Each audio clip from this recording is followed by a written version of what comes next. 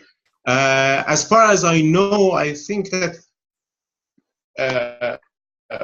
most of Sufis, in particular Shabistari, were inspired by Quran, also in the point of phenomenological reduction or phenomenological attitude shift.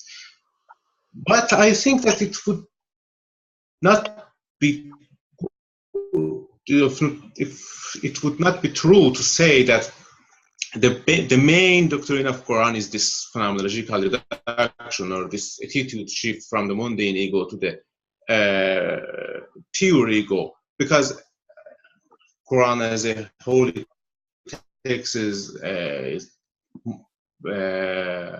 broader than a philosophical method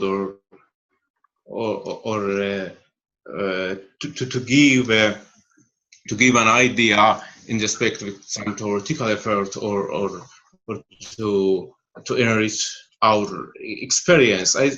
It has been said that any Quranic sentence or verse has four levels at least. One is the Zahir, which is the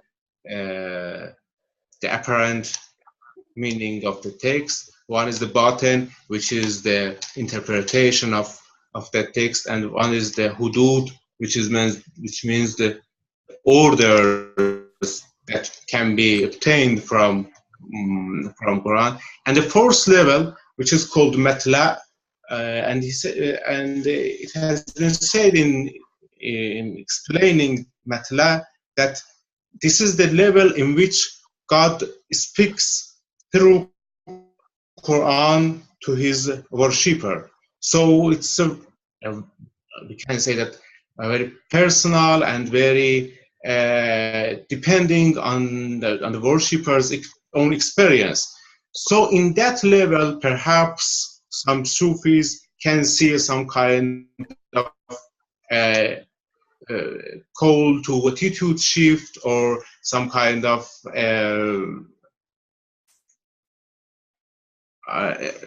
giving ideas to bracket and to reach the pure ego. And perhaps it's the case for some Muslims who had a special relation with Quran.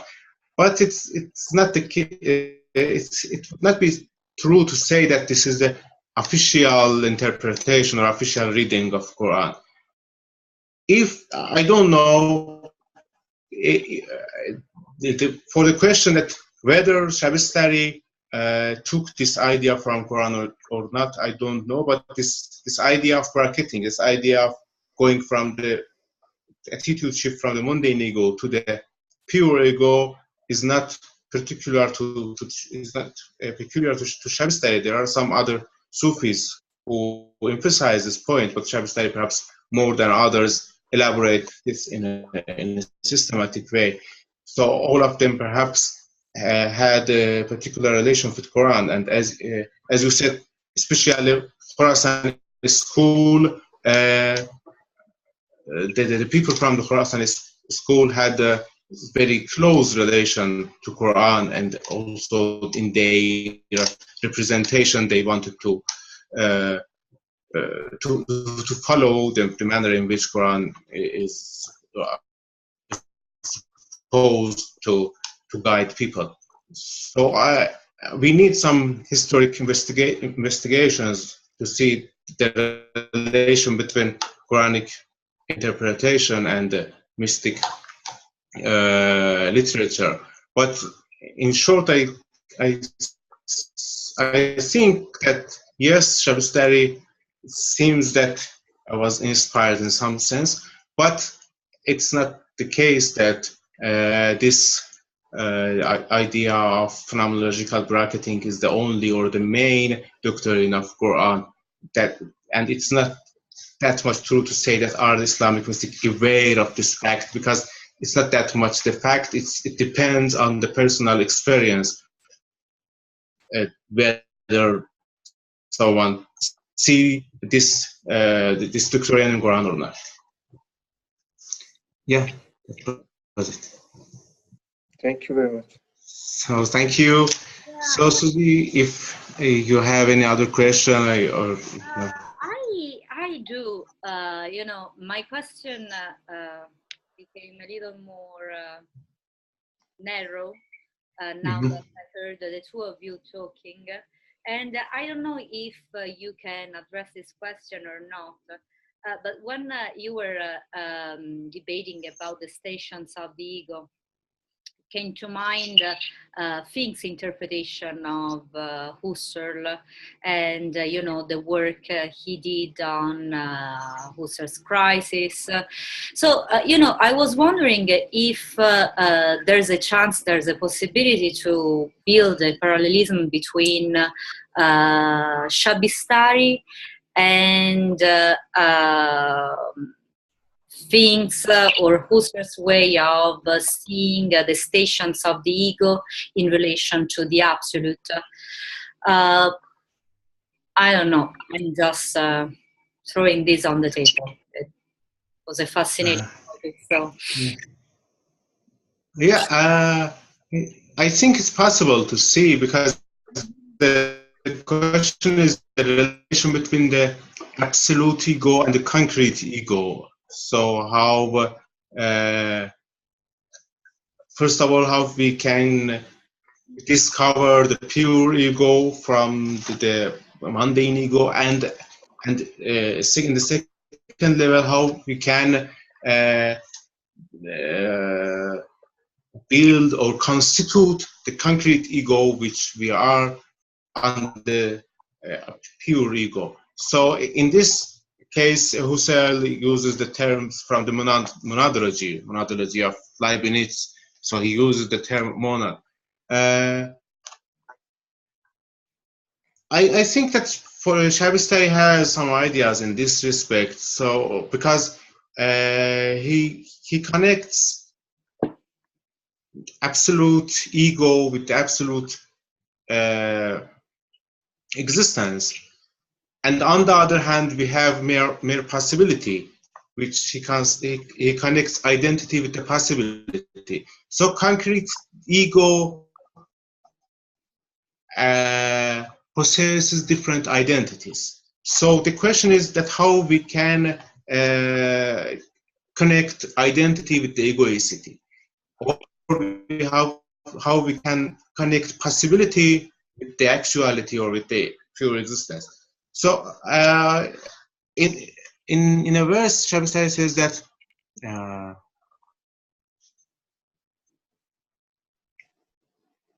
بود هستی بهشت امکان شد دوزخ من و تو در میان مانند برزخ, which means that existence is the heaven and possibility is the hell.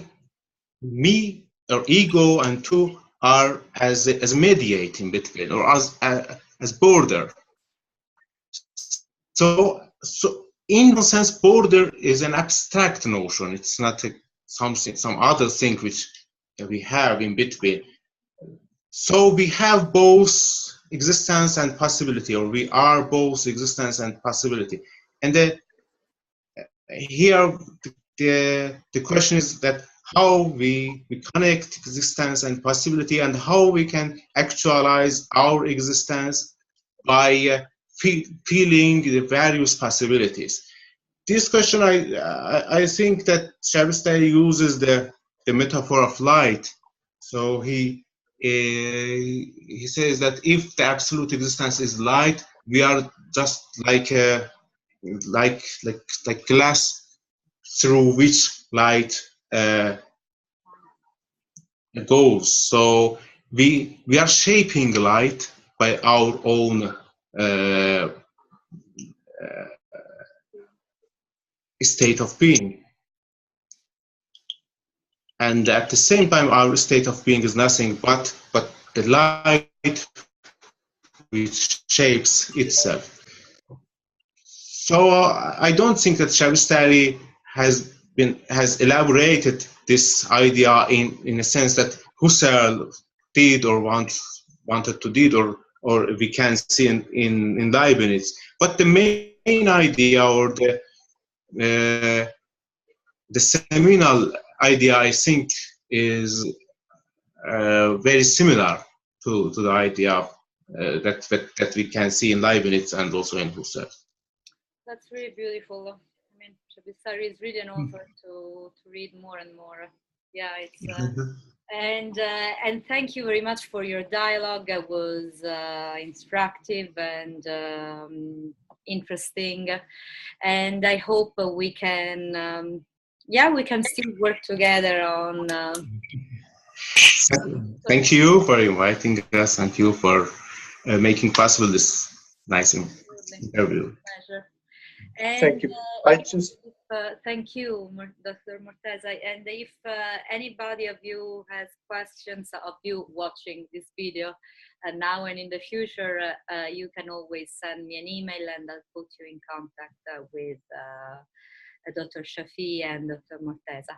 So thank you by now, and have a good evening, day, and weekend in general. So